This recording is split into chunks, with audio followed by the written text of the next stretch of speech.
এবার আমি একটু বিশেষভাবে আহ্বান করব, সেটি হচ্ছে আজকের এই অনুষ্ঠানের সম্মানিত প্রধান অতিথি, যিনি আমাকে ওই যে বললাম সেই সুদীর্ঘ 20-21 বছর আগে ওনার ধূপছায়া পত্রিকা, ধূপছায়া নামটা শুনেই আর ওর উপরে একটি লোগোতে যে চোখ, ওই চোখটা দেখে আমাকে এমন আকৃষ্ট করেছে যে ওই পত্রিকাটাই আমার লিখতে হবে।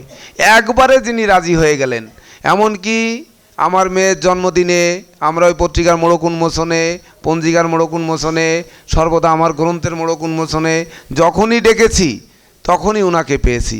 আর উনি কি জীবনে কোনো দিন একটি মোহ নেই, একটি অর্থের লোভ নেই, কখনো কিছু ভালো খাবারের প্রতি কোনো ইচ্ছা নেই, শুধু কবি, সাহিত্যিক, তারপরে উনি রাইটার্স ক্লাবের প্রতিষ্ঠাতা এবং লাফিং ক্লাবের প্রতিষ্ঠাতা। রাইটার্স ক্লাব থেকে লেখা শিখবে, লাফিং ক্লাব থেকে আনন্দ শিখবে, আনন্দ দিয়ে মানুষ বেঁচে থাকার উৎসাহ পাবে, সেটিও উনি প্রতিষ্ঠা করেছেন। তো তিনি আজকে আমরা প্রধান অতিথি হিসাবে পেয়ে সত্যিকার অর্থে আমি ভাবতে পারিনি। ওনাকে আমি যখন বলেছিলাম যে আমার তো কোনো ব্যানার নেই, আমার কোচিং সেন্টারের নামে একটি অনুষ্ঠান হবে, তো আমার এখানে আমি একটু সৌজন্যে খুলনা রাইটার্স ক্লাব দিতে চাই। তা উনি বললেন কি, লাফিং ক্লাবটা আমার হাতে আছে এখন, রাইটার্স ক্লাবটায় তো নির্বাচন হয়, ওর সব সময় কমিটি পরিবর্তন হয়, এটা আমি একটু শুনে জানাবো। তা আমি বললাম আপনাকে কিন্তু আমি প্রধান অতিথি রাখবো, সেই বিগত 3 মাস আগে। তা উনি এক বাক্যে শুনে কখনো বলেননি যে না আমি এখানে থাকবো না, এ কথা কখনো বলেননি। উনি শুনে জানানোর কথা বলেছেন যে রাইটার্স ক্লাব আমি পরে জানাবো, তবে লাফিং ক্লাবটা ব্যবহার করা যায়। তো আমাদের যেহেতু শিক্ষা প্রতিষ্ঠান, তো শিক্ষা প্রতিষ্ঠানে আমি লাফিং ক্লাবটাকে চুজ করিনি, আমি রাইটার্স ক্লাবটা চুজ করেছি। সেটি যখন পাইনি এবং আমাদের বাংলাদেশ ন্যাশনাল অ্যাস্ট্রোলজার সোসাইটির সুযোগ্য প্রেসিডেন্ট এখানে উপস্থিত ছিলেন, ওনার ব্যানারকেও আমি যখন পাইনি, ওনাকে আমি 2 মাস আগে বলেছি। যখন বলার পরে উনি যখন বলেছেন যে আমার অমুক অমুককে নিমন্ত্রণ করেছি, উনি যা বলেছেন তা করেছি, কিন্তু ওনার কোনো সায় আমি পাইনি। তখন আমি চিন্তা করেছি যে আমার পাশের থেকে, পায়ের মাটির নিচের থেকে মাটি সরে গেছে, সম্মেলন আমাকে করতেই হবে। তখন এসে দাঁড়িয়েছেন আজকের সবার অলংকার, যিনি এই সিএসএসের 35 বছরের ডিরেক্টর, উনি এসে দাঁড়িয়েছেন যে আপনার সম্মেলন হবে। কিভাবে হবে বলে, কোচিং সেন্টার, কত কত কোচিং সেন্টারের তো অনুষ্ঠান হয়, এটা তো পেশাজীবী অনুষ্ঠান, কেন হবে না? এই সাহসী আমাকে ওই মুহূর্তে শোনা মাত্র নিয়ে আসছে টেনে এই আভা সেন্টারে। আমার এই আভা সেন্টারের উপর একটা লোভ কাজ করে খুব, মানে যেমন পরিবেশ তেমনি হল, নীরব, কেউ দেখেন একটু জোরে কথা বলে না। আমরা এখানে জ্যোতিষ সমাজ ভিতরে হই হুল্লা করছি, কিন্তু বাইরে একটু সাউন্ডও পর্যন্ত নেই। আমি এত করে বলছি, পিছনে আমি এই গলবস্ত্র দিতে গেছি, 10 জন করে যাবে, আমাদের এত ভলেন্টিয়ার, কেউ ঠেকাবে, কেউ 10 জন করে গুনে দেবে, আমি দেব, একটু গ্রুপ ছবি নেব, সেখানেও কথা আর কথা, আমরা কথা ছাড়া থাকতে পারি না। কিন্তু এই হলটাই একেবারে শিক্ষা দেয় নিস্তব্ধতা। যেমন আমরা জ্যোতিষের মধ্যে একটি কোয়ান্টাম মেথড, মেডিটেশন, প্রাণায়াম কি কথার মধ্যে হবে? প্রাণায়ামের বিন্দু দেখা কি এত সহজ? যদি সহজ হতো তাহলে সবাই তো প্রাণায়াম করে প্রাণকে ধরে রাখার চেষ্টা করত। যেটি সাধক প্রবার লোকনাথ ব্রহ্মচারী 60 বছর যাবৎ পাহাড়ের উপর ধ্যান করেছেন, ওনাকে কে গিয়ে ওই পাহাড়ের উপর খাবার নিয়ে যেত? উনি কিন্তু ওই অক্সিজেনের মাধ্যমে খাবার সংগ্রহ করতেন। তো আমাকে অক্সিজেন জুগিয়েছিলেন এই ডিকে মণ্ডল দাদা, সেই ছোটোবেলা থেকেই দাদা বলেই ডাকি, এবং উনি সঙ্গে থেকে অক্সিজেন দিয়েছেন, এই অনুষ্ঠানে অক্সিজেন দিয়েছেন বিধানচন্দ্র দাসবাবু। তো যাই হোক, এবার আমি আহ্বান করব আমার সেই পিতৃতুল্য দাদা, যিনি হচ্ছেন ডিকে মণ্ডল। ডিকের আবার একটু কথা না বললে হয় না, ওনার নামটা যেভাবে লেখা থাকে, আপনারা ব্যানারে লক্ষ্য করেছেন কিনা জানি না, ডয়রসি কয়েকারের পরে ডট, ডি কে দুলাল কৃষ্ণ মণ্ডল যদি হয় তাহলে ডির পরে ডট, তারপরে কে এর পরে ডট, তারপরে মণ্ডল, এইভাবে থাকবে, কিন্তু না ডি আর কে একসঙ্গে। তো এই ডিআরকে এটি হচ্ছে ক্ষয়, ওনার এই ক্ষয় নিয়ে গ্রন্থ লেখা। ডিকে মানে ক্ষয়, দিন দিন উনি ক্ষয় হচ্ছে। জন্ম হওয়ার পরে মানুষ বলে আয়ু বাড়ে, আর উনি বলে আয়ু ক্ষয় হয়। উনি 30টার মতো গ্রন্থ লিখেছেন, তার মধ্যে হাজারো বছর পরে একটি গ্রন্থও কিন্তু উনি রচনা করেছেন।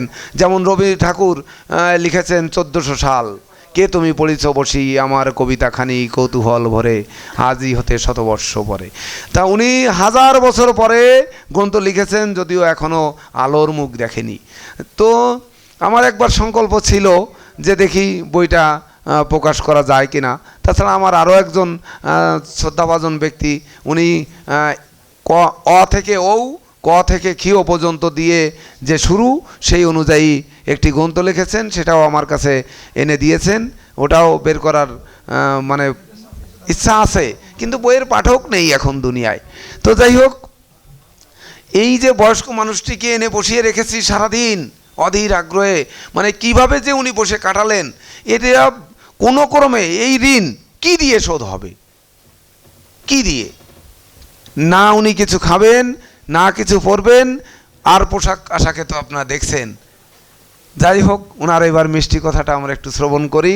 এই যদিও আপনারা অনেকে ক্লান্ত, তার ভিতর আমরা এবার প্রধান অতিথির বক্তব্য শুনি।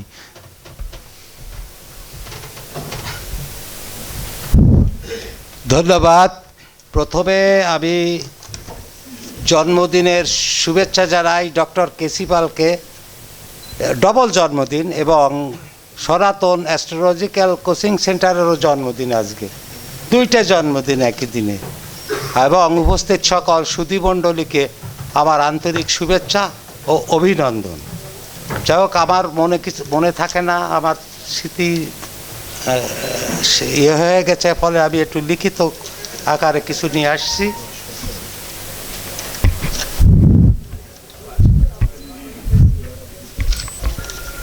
সভ্যতার আদি যুগ থেকেই মাটির মানুষ বিস্ময়ে ভরা চোখে চেয়ে থাকত আকাশের দিকে। আকাশের চন্দ্র, সূর্য, গ্রহতারা সব কিছুই তার কাছে ছিল অপার বিস্ময়ের। বিজ্ঞানের চেতনা তখনও ছিল অজানা। ধীরে ধীরে মানুষের মধ্যে জন্ম নিল সব সে সীমাহীন কল্পনা, আচার নিতে থাকে জ্ঞানের চেতনা। কত প্রশ্ন জেগে ওঠে তার মনে। এই বিশ্ব প্রকৃতি অপার রহস্য ভেদ করার জন্য ব্যাকুল হয়ে ওঠে জিজ্ঞাসু মন। আর এই জিজ্ঞাসা থেকেই শুরু হলো অনুসন্ধান, আর সেখান থেকেই জ্যোতিষশাস্ত্র ধীরে ধীরে এগিয়ে আসতে থাকলো। মানুষ তো আগে আসলে কিছু জানতো না, কোনো যন্ত্রপাতিও ছিল না। ওই আকাশের দিক তাকায় এই যে এই মহাবিশ্ব, একটা বিস্ময়কর ব্যাপার, দেখে দেখে মানুষ সব কিছু করত। আকাশের রহস্যভেদের চর্চায় মানুষ কবে থেকে নিয়োজিত হলো তার সঠিক কোনো তারিখ নেই। তবে জ্যোতিষবিজ্ঞানের চর্চা শুরু হয়েছিল চীন দেশে। তবে তাদের উপলব্ধি বা গবেষণার বিশেষ কোনো তথ্য পাওয়া যায় না। বেবিলনের জ্যোতিষবিদরা প্রথমে ঋতুর আবর্তন উপলব্ধি করে। তারা 1 বছর নির্ণয় করেন, তাদের হিসাবের ছিল 360 দিনে 1 বছর। বিশ্বে প্রকৃত রহস্য উন্মোচনে প্রথম যে মানুষটি আলোর পথ দেখান, তার নাম পিথাগোরাস। প্রায় 2500 বছর আগে। বর্তমান তুরস্কের অন্তর্গত ইজিয়াম সাগরের বুকে মাসস দ্বীপে তার জন্ম হয়। জ্ঞানের আকর্ষণে তিনি কিশোর বয়স থেকে ঘর থেকে বেরিয়ে পড়েন, নানান দেশ ভ্রমণ করে মিশরে যান। সেখান থেকে পুরোহিতদের কাছে শিখেছিলেন জ্যোতিষবিদ্যা। জ্ঞানের সাধনাতেই তিনি নিজের জীবনটা উৎসর্গ করেছিলেন। মূলত অঙ্কশাস্ত্রের হলেও জ্যোতিষবিজ্ঞানে তিনি প্রথম উন্মেষ করেন। এই পৃথিবী গ্রহ আপন কক্ষের চারিদিকে আবর্তিত হচ্ছে, কিন্তু তার এই অভিমত কেউ গ্রহণ করেননি। তারপর এলেন প্লেটো এবং অ্যারিস্টটল।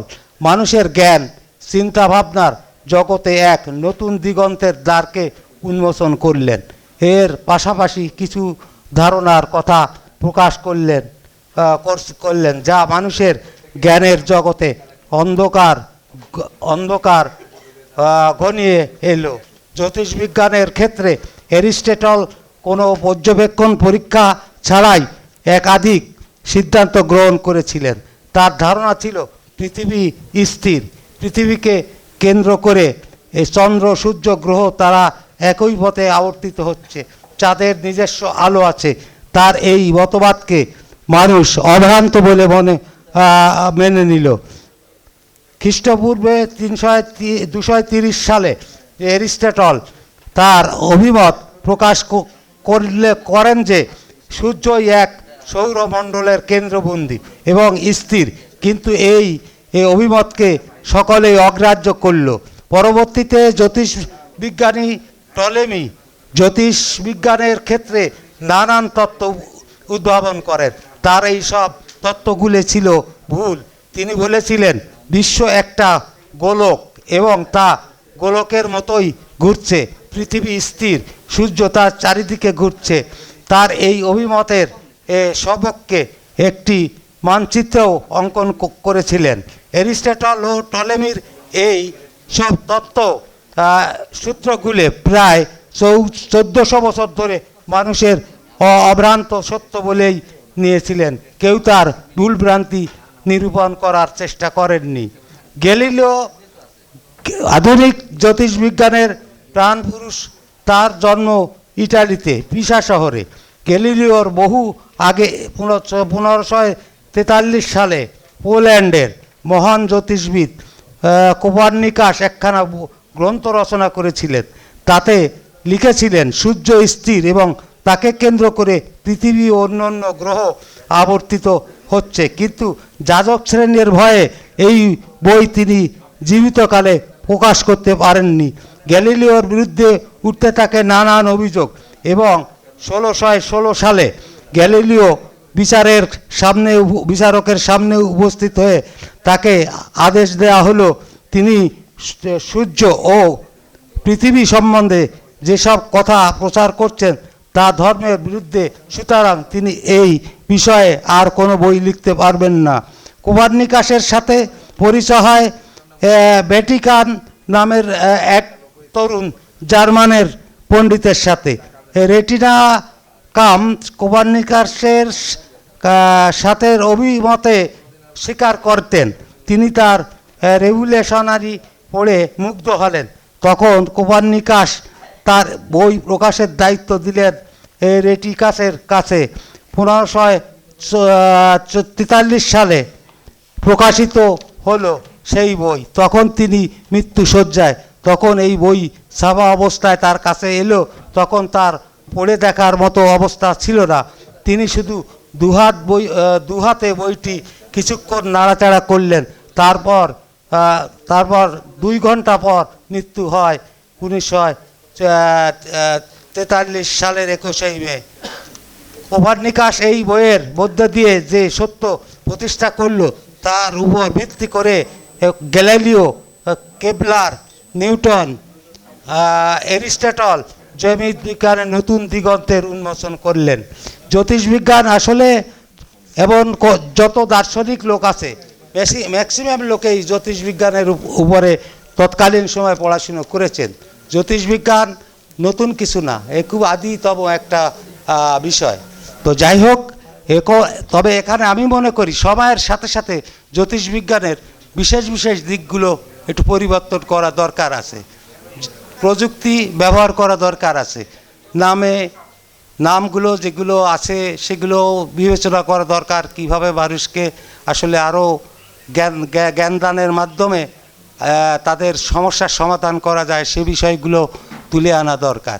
এবং এটাকে একটা ইনস্টিটিউটে রূপদান দিলে আরও ভালো হয়। আমার মনে হয় যে কোচিং সেন্টার নামটা আসলে কেমন একটু লাগে আমার কাছে, মনে হয় যেন ছাত্র পড়াচ্ছে এরকম। সে তো এটা আমার প্রস্তাব, ভেবে দেখবেন কর্তৃপক্ষ বিষয়টা ভেবে দেখবেন। আর যারা আপনারা এখানে উপস্থিত হয়েছেন, আমি আসলে কথা বলতে পারি না, আমার গলা দিয়ে স্যাপ বের হয়ে যায়, ঠিক মতো কথা বলতে পারি না। তো আপনাদের সবাইকে আমার আন্তরিক শুভেচ্ছা জানিয়ে আমি আমার সংক্ষিপ্ত বক্তব্য এখানে শেষ করছি।